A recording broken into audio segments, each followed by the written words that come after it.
Il y a des vies qui commencent par une fracture. Celle de Théo Curin débute par un paradoxe que peu peuvent soutenir du regard. Comment un enfant privé de ses 4 membres devient-il l'un des corps les plus libres dans l'eau? Et pourquoi celui qui a failli ne jamais survivre est-il aujourd'hui une figure qui redéfinit la notion même de puissance? Derrière l'image lumineuse, une histoire reste suspendue, presque indicible, comme si quelque chose, encore, refusait d'être entièrement révélé. L'histoire de Théo Curin ne commence pas dans un bassin, ni sous les projecteurs. Elle prend racine dans une chambre d'hôpital, là où le temps s'étire et où chaque respiration devient une victoire incertaine. Né le 20 avril 2000 à Lunéville, rien ne semblait destiner cet enfant à devenir un symbole. Et pourtant, à 6 ans, tout bascule. Une fièvre d'abord, puis une urgence. Le diagnostic tombe comme une condamnation. Méningite à méningocoque. Une maladie rare, foudroyante, qui ne laisse que peu de place à l'espoir. En quelques heures, le corps de l'enfant se transforme en champ de bataille. L'affection gagne du terrain, la nécrose s'installe. Les médecins n'ont plus le luxe d'hésiter. Pour sauver sa vie, ils doivent prendre une décision que peu de familles sont prêtes à entendre. Amputer. 2 bras, 2 jambes. À cet âge où l'on apprend encore à courir, à tomber, à se relever, Théo perd tout ce qui semblait essentiel pour simplement exister. Le choc est brutal, presque irréel. Comment un enfant peut-il comprendre que son corps ne sera plus jamais le même? Comment reconstruire une identité quand le miroir renvoie une image que l'on ne reconnaît pas? Les mois qui suivent ne sont pas faits de victoires spectaculaires. Ils sont faits de silence, de douleurs sourdes, de gestes réappris. 2 années de rééducation. 2 années à réapprendre l'essentiel. Manger, se déplacer, tenir en équilibre. Chaque mouvement devient une conquête. Chaque progrès, un combat invisible. Mais derrière cette lutte physique, une autre bataille se joue, plus intime, plus insidieuse. Celle du regard. Le sien d'abord, puis celui des autres. Car grandir avec un corps amputé, c'est apprendre très tôt que le monde observe, juge, questionne sans toujours comprendre. Et parfois ce regard pèse plus lourd que la douleur elle-même. Il y a eu des jours de doute, des moments où l'avenir semblait flou, presque inaccessible. Se projeter devient un exercice difficile quand les repères disparaissent. Qui peut-on devenir quand tout semble avoir été arraché trop tôt? Où trouver la force de croire encore en quelque chose quand le corps lui-même semble avoir trahi? Et pourtant, c'est peut-être là que quelque chose d'inattendu commence à émerger. Une forme de résistance silencieuse. Pas encore une renaissance, non. Plutôt une tension, une question en suspens. Comme si, au cœur de cette perte immense, une autre histoire cherchait déjà à s'écrire. Mais encore faut-il trouver la porte d'entrée. Encore faut-il rencontrer ce moment, cette personne, ce déclic capable de transformer une survie en trajectoire. Car à cet instant précis de sa vie, rien ne prédestinait Théo Curin à approcher l'eau. Pire encore, il en avait peur. La peur de l'eau. Voilà peut-être le détail le plus déroutant dans le récit de Théo Curin. Comment celui qui deviendra un nageur d'exception a-t-il d'abord fui ce qui allait le révéler? À cet âge où chaque sensation est amplifiée, l'eau n'était pas un refuge, mais une menace diffuse, un territoire inconnu où le corps, déjà fragilisé, semblait encore plus vulnérable. Et puis, un jour, une rencontre fissure cette peur. À 7 ans, Théo croise la route de Philippe Croison. Un homme qui, lui aussi, a perdu ses 4 membres. Un homme qui, contre toute attente, vient de traverser la Manche à la nage. Ce n'est pas seulement une performance, c'est une image impossible, presque irréelle, qui s'imprime dans l'esprit de l'enfant. Comment est-ce possible? Comment un corps que la société considère comme brisé peut-il accomplir ce que tant d'autres n'osent même pas imaginer? Ce jour-là, quelque chose bascule. Pas une transformation immédiate, spectaculaire, plutôt une fissure dans les certitudes, une brèche dans la peur. Car pour la première fois, Théo ne voit pas un handicap, il voit une possibilité, une projection, une version de lui-même qu'il n'avait jamais envisagée. Alors il accepte d'entrer dans l'eau. Les débuts sont hésitants, presque maladroits. Le corps cherche ses repères, invente de nouveaux équilibres. Chaque mouvement est à redéfinir. Mais très vite, une sensation inattendue apparaît. Une légèreté, une forme de disparition du poids, du manque. de la différence. Dans l'eau, le corps ne tombe pas, il flotte. Il existe autrement. Dans l'eau, je ne me sens plus handicapé. Cette phrase, devenue emblématique, ne relève pas d'un simple témoignage. Elle révèle une bascule intérieure. L'eau ne guérit pas. Elle ne rend pas ce qui a été perdu. Mais elle offre autre chose. Un espace où la norme s'efface. Et si tout partait de là? Très vite, la natation cesse d'être une thérapie pour devenir un terrain d'ambition. À 13 ans, Théo intègre un centre d'entraînement à Vichy. Le rythme change. Les journées s'organisent autour de l'effort, de la répétition, de la discipline. Il ne s'agit plus seulement d'avancer, il s'agit de performer. Mais la performance, chez lui, ne ressemble à aucune autre. Car chaque longueur parcourue raconte une histoire que le chronomètre ne peut pas mesurer. Chaque compétition devient une confrontation silencieuse avec les limites que le monde a projetées sur lui.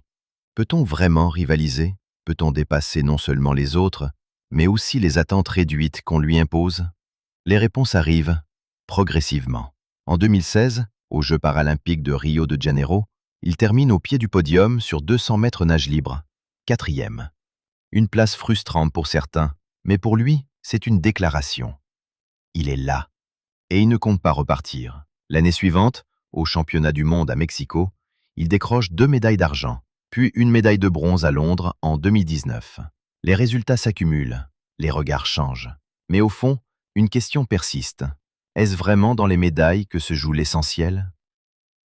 Ou ailleurs, dans quelque chose de plus fragile et de plus risqué? Très vite, la trajectoire de Théo Curin déborde du bassin. Comme si l'eau, après l'avoir révélé, refusait de le contenir.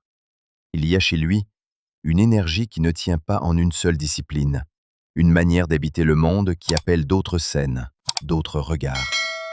Alors il ose. En 2017, il fait ses premiers pas dans la série Vestiaire. Un rôle presque évident et pourtant risqué. Jouer, s'exposer autrement, accepter que le corps devienne langage. Très vite, les caméras ne le quittent plus vraiment. Il enchaîne avec Plus belle la vie, puis s'impose dans un registre plus central avec Andy Gang. Le public découvre une présence singulière, ni caricature, ni symbole figé. Juste une intensité brute, presque dérangeante dans sa sincérité. Mais ce n'est encore qu'un fragment, car Théo ne se contente pas d'être vu. Il veut parler, interroger, transmettre.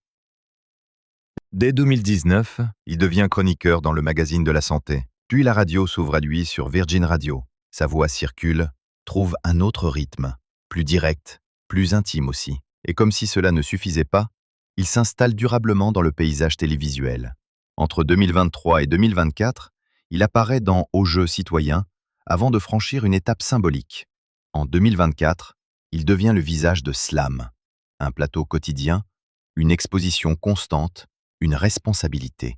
Comment passe-t-on d'un couloir d'hôpital à un plateau de télévision regardé par des millions de personnes?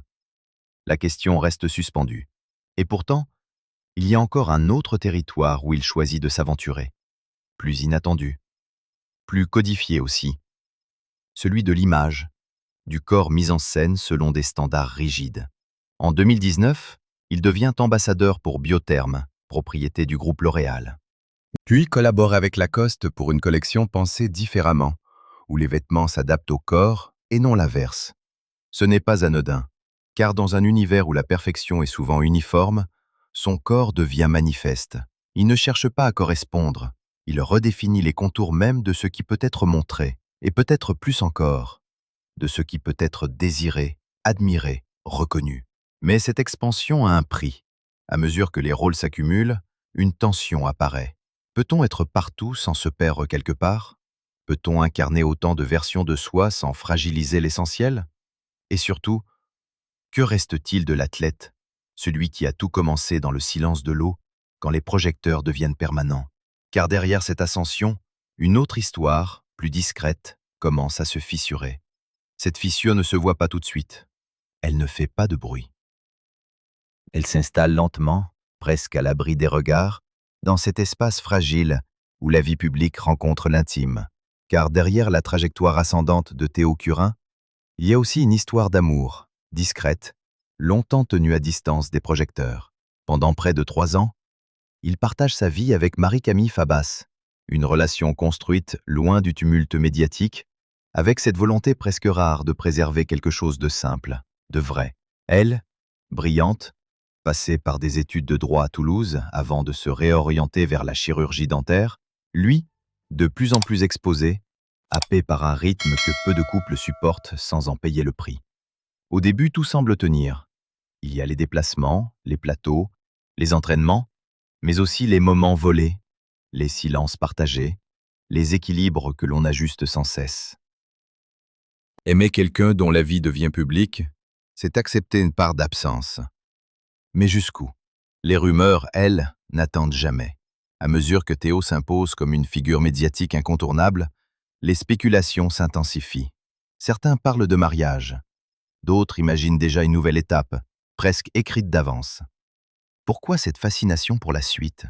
Pourquoi ce besoin de projeter une fin heureuse, comme si le récit devait absolument se refermer sur une promesse? Lui, pourtant, entretient le flou. Il évoque un jour son désir d'avoir des mini-mois. Une phrase simple, presque anodine. Mais dans un paysage médiatique avide de certitude, elle devient un indice, une preuve, une annonce implicite selon certains. Mais la réalité est souvent moins linéaire. En mars 2026, la confirmation tombe. Pas sous forme de scandale, ni de rupture spectaculaire. C'est juste une déclaration, sobre, presque retenue. Théo Curin et Marie-Camille Fabas ne sont plus ensemble. Fin d'histoire? Ou simplement fin d'un chapitre? Car ce qui intrigue, ce n'est pas tant la séparation que ce qu'elle révèle. Derrière l'image maîtrisée, derrière les succès accumulés, il y a une réalité que l'on oublie souvent. Avancer implique parfois de laisser quelque chose derrière soi, même ce qui semblait essentiel. Et puis, une autre tension, plus sourde encore, continue de grandir ailleurs, moins visible, plus technique, mais tout aussi déterminante. Dans les coulisses du sport de haut niveau, une question complexe commence à peser sur lui. Une question que peu de spectateurs comprennent vraiment, mais qui pourrait bien redéfinir toute sa trajectoire. Car derrière les podiums et les sourires, un autre combat, plus opaque, s'impose à Théo Curin. Un combat qui ne se joue ni dans l'eau, ni face au chronomètre, mais dans les règles mêmes qui encadrent le sport paralympique. Un terrain invisible, où la justice se discute en classification, en catégories, en critères médicaux parfois contestés. Le mot paraît technique, classification. Mais pour un athlète comme lui, il peut tout changer. Dans les compétitions paralympiques, chaque sportif est classé selon son type de handicap afin d'assurer une équité. Sur le papier, l'idée est simple. Dans la réalité, elle devient rapidement un casse-tête. Où placer un corps qui ne correspond à aucun modèle standard? Comment mesurer une capacité quand elle s'exprime différemment à chaque mouvement? Théo se retrouve au cœur de ces interrogations. Certaines décisions, certains ajustements de catégorie viennent brouiller les repères. Les écarts se creusent. Les performances ne racontent plus toujours la même histoire. Et peu à peu, une frustration s'installe. Non pas celle de perdre, mais celle de ne plus reconnaître les règles du jeu. Peut-on continuer à se battre quand le terrain lui-même semble instable? La question n'est pas anodine. Elle touche à l'essence même de son parcours. Car si la natation a été un refuge, un espace de liberté, que se passe-t-il lorsque cet espace devient incertain? À un moment, l'idée d'arrêter s'impose. Pas comme un aveu d'échec, plutôt comme une fatigue lucide. Celle de devoir sans cesse prouver, justifier, expliquer. Celle d'un système qui, malgré ses intentions, peine encore à saisir la singularité de certains parcours. Mais renoncer, est-ce vraiment une option pour quelqu'un qui a déjà tout reconstruit une première fois? Le doute traverse. Il ne s'installe pas définitivement, car en parallèle, une autre dynamique prend de l'ampleur. Une dynamique où Théo n'est plus seulement un compétiteur, mais une voix. Une voix qui questionne, qui dérange parfois, qui refuse de se contenter des évidences. Et peut-être que là se joue un basculement plus profond encore. Car au fond, son histoire n'a jamais été uniquement celle d'un athlète. C'est celle d'un homme qui redéfinit les cadres, même quand ces cadres résistent. Alors, faut-il continuer à nager coûte que coûte? Ou accepter que certaines batailles se mènent ailleurs, là où l'impact dépasse les lignes d'un bassin? À cet instant précis, rien n'est totalement tranché. Mais une chose devient claire. Ce qu'il attend ne ressemblera pas à ce qu'il a déjà connu. Et c'est peut-être là que le récit de Théo Curin prend une dimension encore plus déroutante.